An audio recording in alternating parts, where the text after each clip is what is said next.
Voilà.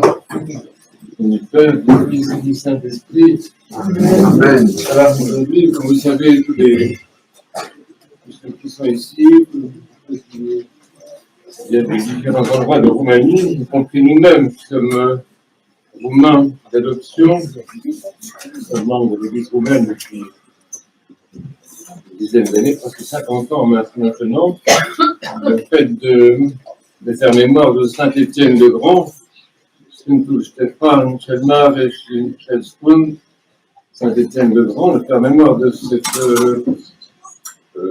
c'est la même personnalité, une grande sainteté, c'est évidemment très important. Et ce n'est pas important seulement pour ceux qui sont roumains de souche ou roumains d'adoption, comme la plupart d'entre nous ici, mais c'est vrai aussi pour toutes les personnes de l'Europe.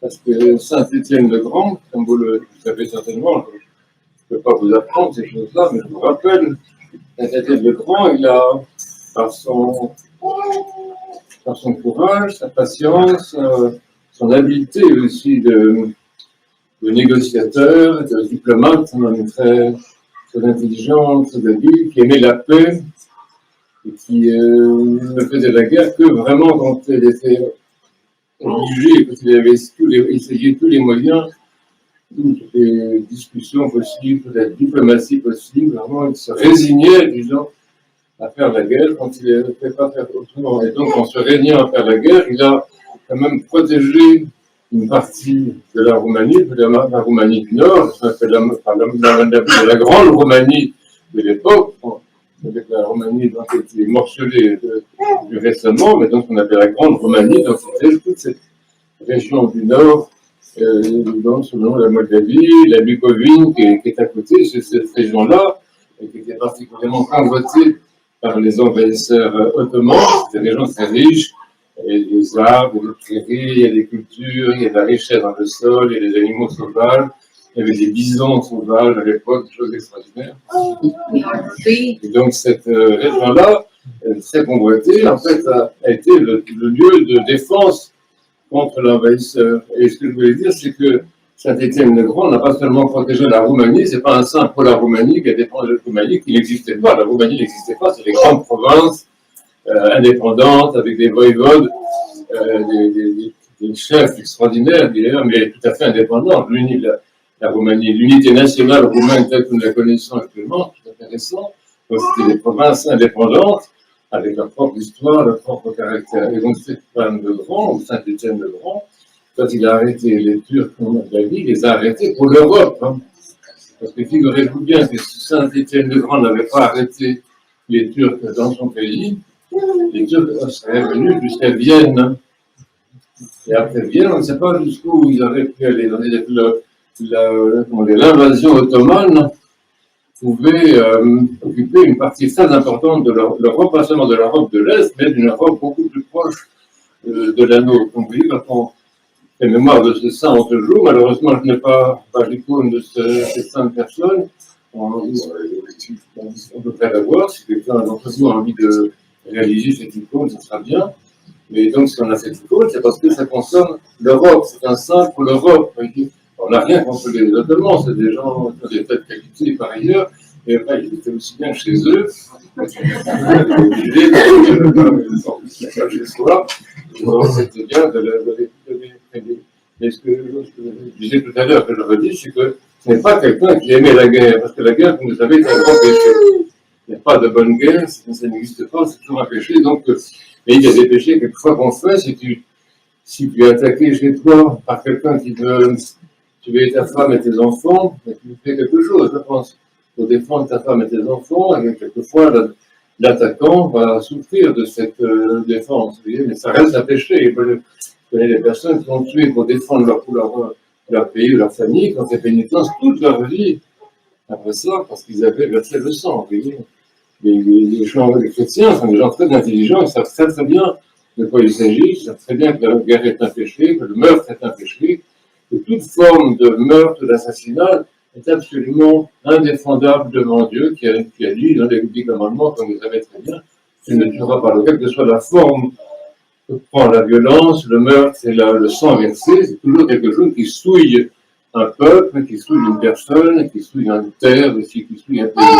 Mais donc Saint-Étienne, comme c'est un homme qui, oui, comment dire, il faisait ce qu'il pouvait, si vous pouvez dire, pour éviter cette violence. Il vivait très proche des monastères, et en particulier de très grands ermites de l'époque, comme aussi particulièrement le prince Saint Daniel d'Ézicas, c'est un saint de cette même région du nord de la Roumanie, et Saint Daniel d'Ézicas, plutôt Daniel Xeraslu, était donc son père spirituel, son professeur, si je ne me trompe pas, et donc il cherchait auprès de lui, si vous voulez, toujours à pas être coupé de Dieu par son activité, étant un homme politique, c'est pas facile d'être un homme politique et de ne pas faire le mal. On doit faire du bien, normalement, quand on est un homme politique, et on fait du bien, hein, mais quelquefois, on est débordé par des situations. Et donc cet homme-là, ce Saint-Étienne le Grand, c'est un homme qui se confessait très régulièrement. Il se confessait très fréquemment, il allait voir son ancien, il disait ses péchés, il demandait l'absolution. Oui, c'est des saintes personnes. Oui. Il y a des parties de l'Europe, des parties du monde, à une certaine époque, où les gens, les chefs politiques, des saintes personnes qui se confessaient, qui communiaient. Oui. Et quand un chef d'État se confesse régulièrement et communie régulièrement, la vie de son peuple est tout à fait différente. Nous avons l'occasion de dire ça récemment. Il y a l'État dans notre pays, la France, par exemple, qui est un État très préoccupant, on va dire. Ça vient beaucoup de ça, oui. Ça vient que les gens qui ont des responsabilités ne se confessent jamais, ne communient jamais, pratiquement jamais, à ma connaissance, et même certains d'entre eux ne connaissent pas Dieu. Ben, ça ne peut pas aller, c'est pas possible. Un pays ne peut pas fonctionner normalement si les gens qui en sont responsables n'ont aucun contact avec Dieu et ne se nourrissent pas du Christ. Donc, en ce qui concerne le Saint-Étienne, c'est l'exemple de référence assez extraordinaire. Il y a un homme, si vous voulez, qui a sanctifié son peuple, parce qu'il était comme un responsable de toute une partie de toutes ces provinces, c'était le chef féodal, en quelque sorte, quand la féodalité n'existait pas en Roumanie, mais on va appeler ça comme ça dans notre langage français, et donc il sanctifiait son peuple par sa propre sainteté. Et par sa propre sainteté, par sa propre prière, par le fait qu'il pratiquait le jeûne, par exemple, comme les moines qu'il avait comme père spirituel, et que, comme vous le savez très bien aussi, que chaque fois qu'il a pu quand même arrêter l'envahisseur, chaque fois il a considéré que ce n'était pas lui, par ses propres forces qu'il avait fait, il ne s'est pas glorifié en disant je suis un super chef, etc. C'est un homme qui n'avait aucun péché de ce genre-là, oui.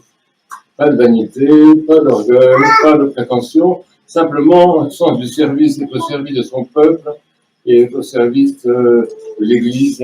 Et comme vous le savez très bien, je le rappelle simplement, c'est que chaque fois qu'il a pu arrêter d'être turc quelque part, de manière soit par la guerre, soit par la négociation, parce que la négociation c'était très typique de la civilisation roumaine, c'est que c'est un pays qui n'aime pas la guerre, la Roumanie. C'est des gens qui négocient un peu, comme on a fait dans d'autres parties de l'Europe, on négocie, on propose de l'argent, on propose des biens matériels, on propose du blé, ce qu'on peut offrir à l'envahisseur en échange de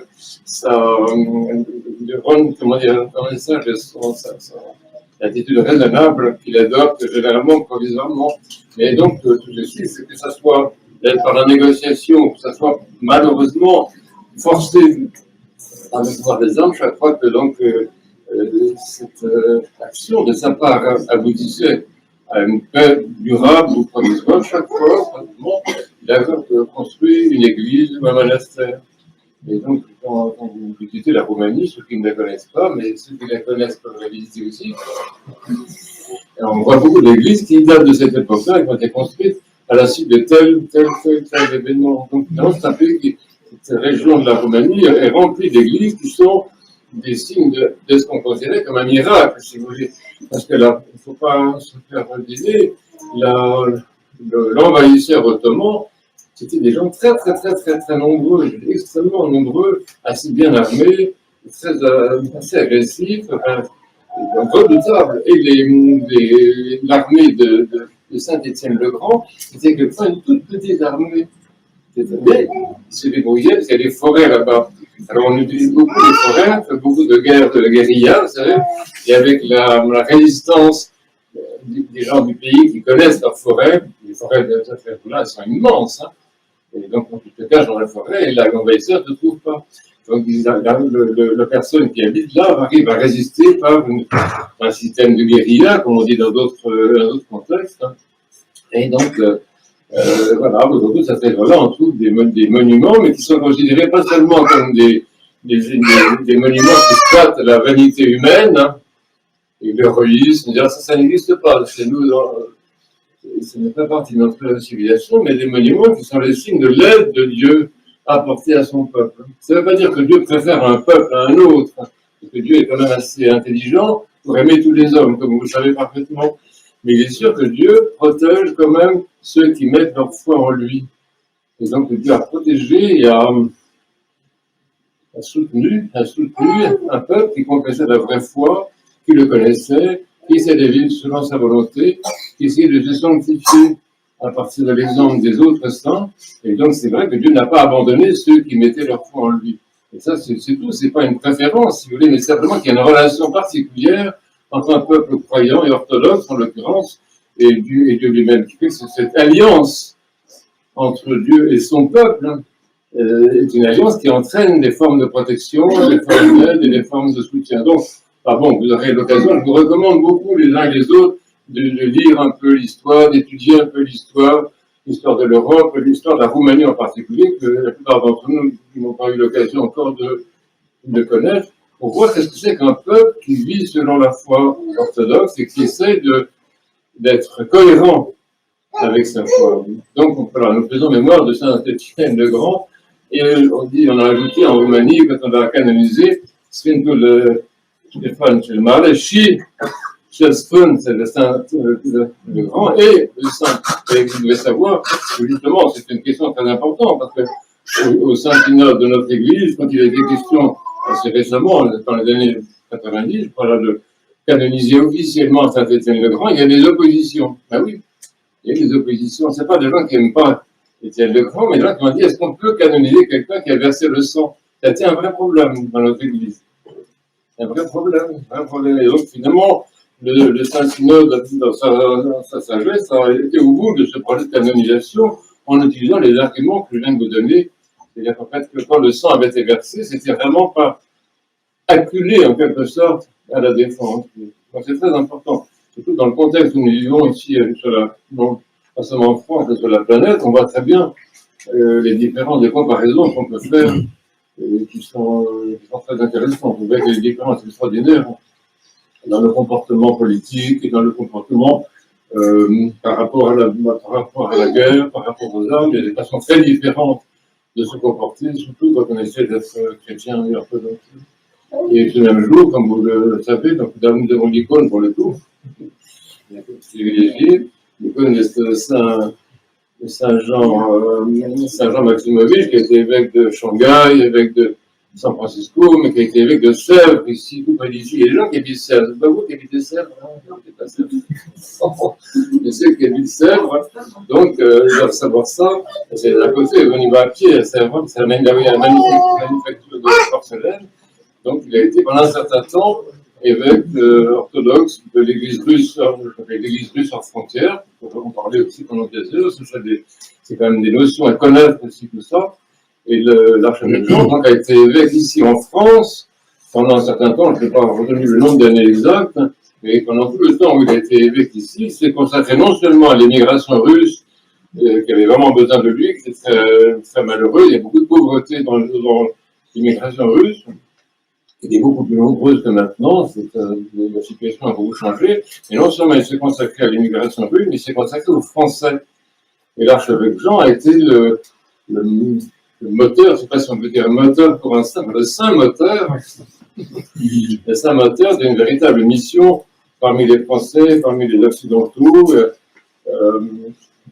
faisant tout ce qu'il pouvait, si vous voulez, pour que l'orthodoxie soit accessible aux Français, accessible aux Occidentaux, notamment par la langue, et même en soutenant des formes liturgiques locales, de liturgie occidentale, etc. Donc, il était très engagé, l'archevêque Jean était très engagé dans l'idée que quand tu es orthodoxe dans un pays, c'est pas pour toi-même, pour sauver ta culture russe, pour sauver ta culture roumaine, pour sauver ta culture grecque, mais que tu es en Occident aussi pour la mission, aussi pour faire connaître l'orthodoxie.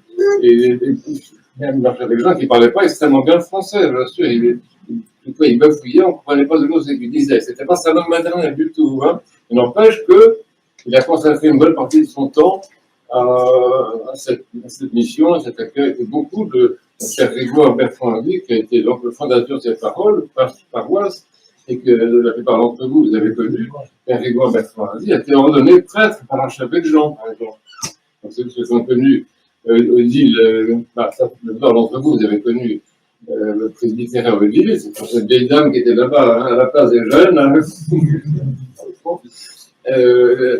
Odile avait connu l'archevêque Jean, non seulement elle l'avait reconnu, mais elle l'avait chauffé, comme on dit en canadien. Elle l'a chauffé, et elle l'a conduit, elle a servi de chauffeur. Et donc Odile connaissait pas. Elle a assez bien connu l'archevêque Jean. Elle n'a pas beaucoup parlé avec lui, parce que, comme je vous disais, il était presque souvent incompréhensible. La conversation avec lui était difficile, mais elle l'a emmené partout, parce qu'il ne conduisait pas, elle servait de taxi, et donc elle était avec lui, elle l'a vu, elle a des choses qui passent comme ça dans la communication. Donc c'est vrai que même cette paroisse, d'une certaine façon, enfin, indirectement ou indirectement, donc elle est liée à l'influence de cette sainte personne en tout cas. Donc le fondateur de cette paroisse, lui-même, Père Grégoire, est un prêtre de l'archevêque Jean Bart. Ça c'est incontestable. Et ça donne, je pense, que je terminerai là-dessus, pas vous fatiguer plus, qu'une paroisse comme celle-ci, dans la mesure où elle a été fondée dans ces conditions, et par des personnes qui étaient les disciples, son Père Grégoire était vraiment très très proche, c'était son prêtre. Et les gens qui étaient les disciples d'un grand saint comme ça, forcément, ça donne une paroisse un peu spéciale, vous voyez. Il doit avoir un charisme particulier, une mission particulière, et c'est pour ça que notre paroisse a ce caractère occidental, voulant accueillir les Français, voulant la mission dans ce pays. Vous voyez, notre préoccupation paroissiale pour la mission et l'accueil des Occidentaux et des Français dans l'orthodoxie, c'est quelque chose qui vient très directement de l'archevêque Jean et également de son disciple qui était l'évêque Jean, qu'il avait ordonné lui-même par le Saint-Synode. Enfin, c'était quand même l'archevêque Jean qui était derrière tout ça, et quand Dieu a repris sa vie, toute cette mission occidentale a commencé à devenir très très fragile. Très, très fragile. On voit, quand on étudie l'histoire de l'orthodoxie en Europe occidentale depuis la Seconde Guerre mondiale jusqu'à maintenant, on voit que ça c'est une dégradation quand même de l'esprit missionnaire, et que cette dégradation de l'esprit missionnaire elle coïncide à peu près avec le moment où l'évêque Jean est entré dans son repos. Et donc, c'est vraiment quelqu'un qu'il faut prier.